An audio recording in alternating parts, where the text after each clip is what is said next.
We got our books, Northern Paganism, Poems, Sword of Glory, delivered yesterday and for sale directly through us. I'm going to be getting back to some specifics in that book to show you how our lore has not only been changed, but is very specific to Northern people, to Northern pagans. Our ancestors were from the North. Northern paganism, regions of the Mound. And this lore was related to us and passed down from generation to generation for thousands upon thousands of years using the northern cosmos and northern nature. And the modern translations that we have eliminate those two elements. So we've been showing in our books, and I've been pointing out in these videos, how the cosmic movements of our bear are used to relate a time of, this is winter time, so we're going to have our bear moving across here, a time of reincarnation, a time of rebirth, a time of Odin becoming Unguntir. How does that marry to the nature, though? If this is all cosmic movement, how does that marry to nature? So I'm going to give you a couple examples here in this video. And what you have to realize is when we're in spring and we're giving the cosmic bear is rebirth. This is the cauldron of Valhalla is being emptied out. Okay? As we transition to summer, that bear moves. So see, there is the spring sky, and right there is the cosmic bear, the great bear, and this is the spring sky. As we transition to summer, what happens is that bear, I'm the great white north, that bear goes from this to this, okay? Now, the bear is facing me. As we transition from here, the bear turns to here. The bear is now facing the north. Remember, our bear in nature was called the medicine man, the healer. There was many, many names that our ancestors had for our bear in nature. Now, it's important that the bear is turning to face the north and actually traveling north in the cosmos, because then when we hit the autumn, the bear is going to be up here on the northern horizon. And the reason this becomes important is because what it's doing is it's marrying the cosmos. Okay, it's progressing through summer, maiden's time into the time of the young, May and June, because that is when fertility has returned to our holy northern lands. Frey and Freya have returned to our holy northern lands, and things are growing. So the bear is moving toward the north to bring that fertility, to bring that healing. Bear moves toward the north. See the correlation between the two, moving toward the north. And then as we progress toward autumn, now this is our bear in nature is entering its mating season. Where do we find the bear? In its rocky rest bed. And now in nature, so this bear is in its rocky rest bed, and in nature, our bear is in breeding season. See the correlation.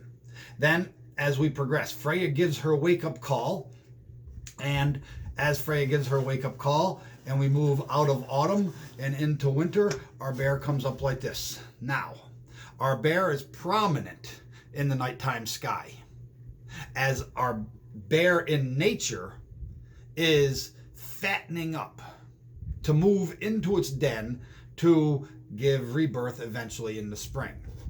So our bear is moving overhead as our bear in nature is moving toward its den, toward its hibernation places. Food stores from the summer are going to be running out, and our ancestors would have been hunting our bear, our ancestor, for food. So the bear was seen to sacrifice itself so that its northern kin could live. It's not as when our ancestors consumed bear, they were not engaging in acts of cannibalism, and there was no human sacrifice because they called the bear grandmother or grandfather. It's all symbolic, it's all poetic. So our bear is prominent as our ancestors are searching for bear to sacrifice itself. And bear is moving into den. And what's bear doing? Bear is pregnant. Bear is pregnant now because it was on the rocky rest bed during mating season. And then Freya gives the wake-up call, which now over here our bear is called Brynhild. So Brynhild is pregnant. Okay, the time of Samhain is now. Sowin means a sowing of seeds. Okay, as the trees, acorns fall, things are being planted in nature to take sprout in the spring. So that's why it's called Sowin. In Scottish Gaelic, Samhain with two N's means November. So this all relates to a time of sowing.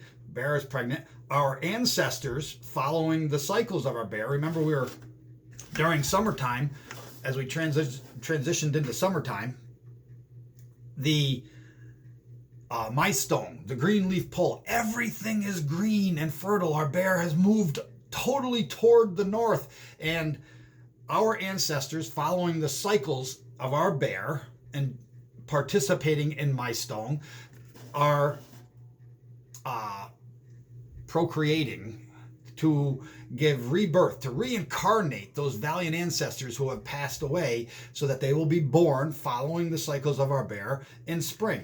So we progress up, and then in springtime we move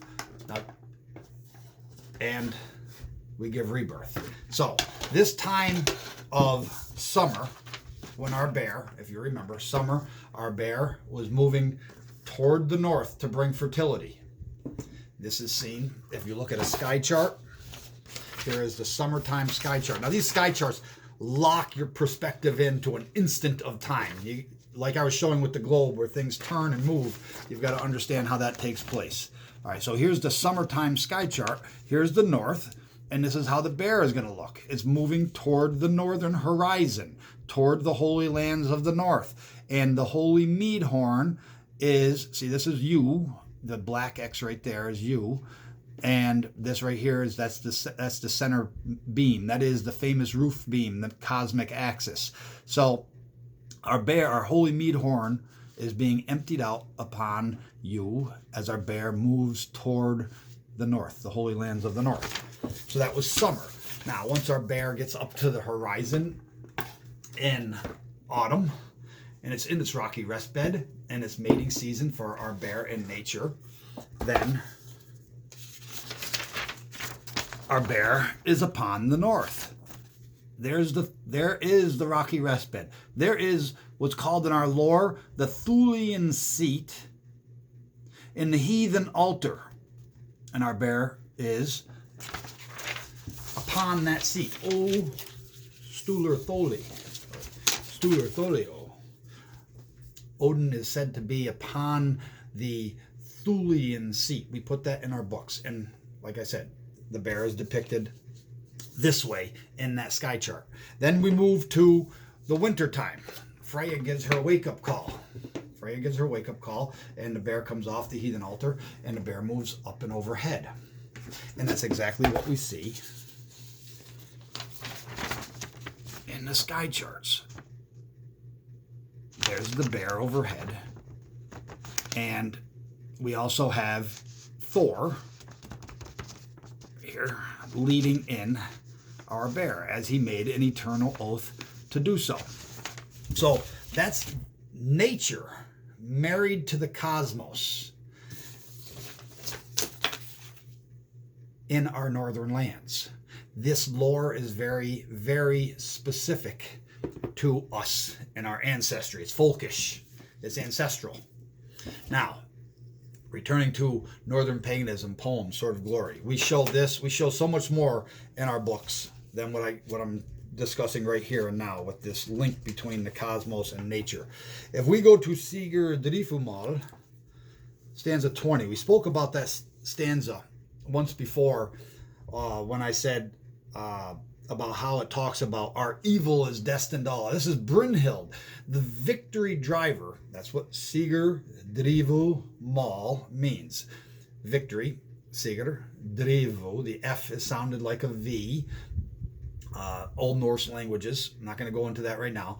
So you have victory, drivu, drive, mal, words. The words of the victory driver. Not the victory bringer, it's the victory driver. She drives people to victory. She's a valiant chooser. And she says, in this translation, she says, our evil is destined all. No victory driver would ever refer to themselves or the person they're speaking to as another warrior spirit as an evil. So we've already expounded on that before. Now, this is the way that stanza reads. Now shalt thou choose, for the choice is given. Thou tree of the biting blade, speech or silence, 'tis thine to say. Our evil is destined all. Thou tree of the biting blade. Then they go into a footnote here, and it says, the tree, okay, etc. warrior. I don't know if that's going to be blurry, but it's right above my finger. See, it says tree, etc. warrior. And that's all they get. Why call it a tree of a biting blade? Why say that tree is a warrior? That makes no sense. That makes more questions than it gives answers. So, in Sword of Glory, page 34. The way it is written in stanza 20, it is actually translated as, now shall choose, all thou choice announce, sharp weapon maple tree, speech or silence, have thyself in thought, all who harm charge, or hold accountable. Now, that, the tree of the biting blade, that is the Old Norse words, Vasa Vupna Lunar. Vasa Vupna Lunar. I'm trying to read it backwards. That's the third row. Vasa Vupna Lunar. What's a lunar? H-L-Y-N-R. It is the same as the Swedish word Loon. The Swedish word Loon is the same as the Old Norse word Lunar. And what's it mean? It means a maple tree. Look it up. Loon, H-L-Y-N-R, and L-O-N-N mean maple tree. And here is why that's important. I'm just going to read you directly from here. This is when I say we give breakdowns. When I say we give breakdowns of the Old Norse stanzas, we give breakdowns. We give you the Old Norse words. Those words you will read on page 34 as well as the rest of the stanza. But then when we get to that row where we break that row down, the Vasa means sharp or keen. Vopna means weapon. Remember, Scandinavian languages didn't pronounce the W as we do now. It was a V, and sometimes even the R was. And Lunar means maple tree.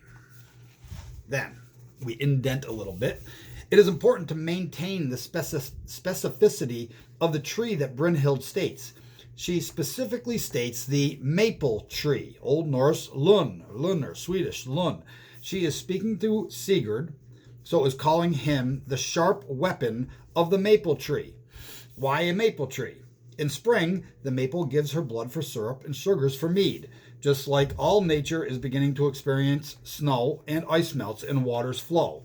In summer, the maple is green and full, like all of nature, accompanied by the celebration of milestone, green leaf pole. I'll continue in a minute. We're talking about summer. This is when the maple tree like all of nature, is green. The sugar maple. During the winter time, as we transitioned from, during the winter time, that tree is dormant. But as we transition into spring, then the warmth of the season, as the sun increases from the ostry, the east, then that tree's lifeblood starts to warm and flow, and we get sap, we get maple syrup, we get the fixings, the ingredients for more mead from the lifeblood of those trees, that maple tree. Okay. In the autumn, the leaves of the maple tree, turn a bright orange, yellow, and red, a flaming display in nature, just like the display in the heavens when Balder is bleeding, and is seen much less as days grow shorter and shorter. It is the time of autumn when the maple tree is ablaze that Freya gives her wake-up call to pregnant Brynhild to journey from the heathen altar and wind upon the mast, tree or famous roof beam, and bring us Valhalla. The sharp weapon / noble weapon, Vapengulfugr, explained earlier in the book. Our cosmic bear begins its 9 nights or 9 lunar cycles journey across the sea, the sky, during this time when the maple tree is ablaze. As Brynhild states in stanza 14, discussed earlier in the book, of Helrith Brynhild Hellride, the valiant spirit shall never die, or the consciousness that is Sigurður Saman shall never fade or die, but be reborn from Valhalla. This is that valiancy and strength of our folk soul. This is why the maple tree is specifically used in this stanza. It points to a specific time when our great bear is being called the sword, spear, weapon, as opposed to spring and summer when it is called the horn of the holy mead. This loses all of that. You don't have a maple tree. You have the sharp, the biting blade of the tree, or the whatever they said. They lose that attachment to northern nature and to the northern cosmos. When our bear, when we are in spring being emptied out, and then our bear starts to, I'm going the wrong way. When we're in spring and we're being emptied out, the bear, the weapon, this is now a horn. And then we start turning towards summer, and our bear starts moving toward the north. And then we get into autumn. Okay, we're in autumn, and that maple tree is ablaze. If you have never seen the northern mountains during autumn, it is a sight that you need to see. It is a painting by nature that is unmatched. The colors of those mountains, ablaze and full of colors, with oranges, reds, yellows, golds from the queen of the forest, the birch tree. This is all after my stone, when Balder has started to decrease. The blazing light that is Balder has started to decrease. He's seen less. There's more of a glow along the horizon. This glow along the horizon that is Balder as we move toward winter, when that's all you will have is a glow, is married in nature to that flaming display on the mountains. It is not, it's more than just a biting blade, warrior of the biting blade. It is the keen-edged sword of the maple tree, the Loon. So there is a matrimony between northern nature and the northern cosmos that our ancestors used to give us lore. And it is very folkish, it is very ancestral, it is very specific to a place that our ancestors lived. We discuss all that and so much more in this book. There are many weapons, spears and swords, that are discussed in the various areas of our northern lore, whether that's Slavic, Celtic, Norse, Germanic. It's we put them in here and we discuss them so that you can draw that sword of the Volsungs that Odin drove into a tree. And that is an ancestral sword. So, that is the end of this video, and look for that book. It's rich. Tills nästa gång. Good health, sir.